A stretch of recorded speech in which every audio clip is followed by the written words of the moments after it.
Welcome to my channel. இன்றைக்கி நம்ம பார்க்க போகிறது ஆடாதோடை. இதன் இலைகள் நீளமாக இருக்கும். இதில் வெள்ளை நிற மலர்கள் இருக்கும்.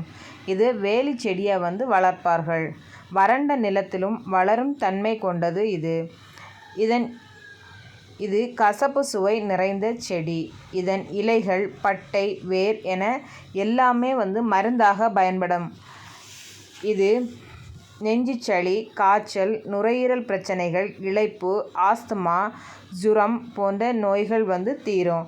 இதன் இலையின் சாறை எடுத்து பிழிந்து குடிக்கும்போது சளி வாந்தி வழியாக வெளியேறும்.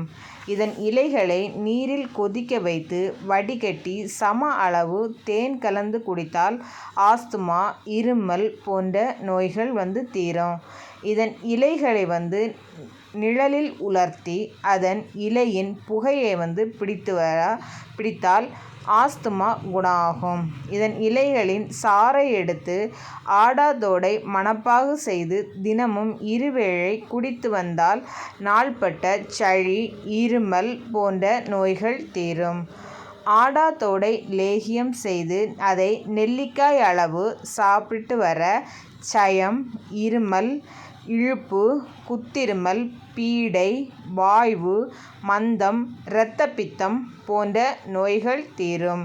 இந்த வீடியோ உங்களுக்கு பிடிச்சிருந்துன்னா லைக் பண்ணுங்கள், ஷேர் பண்ணுங்கள், சப்ஸ்கிரைப் பண்ணுங்கள்.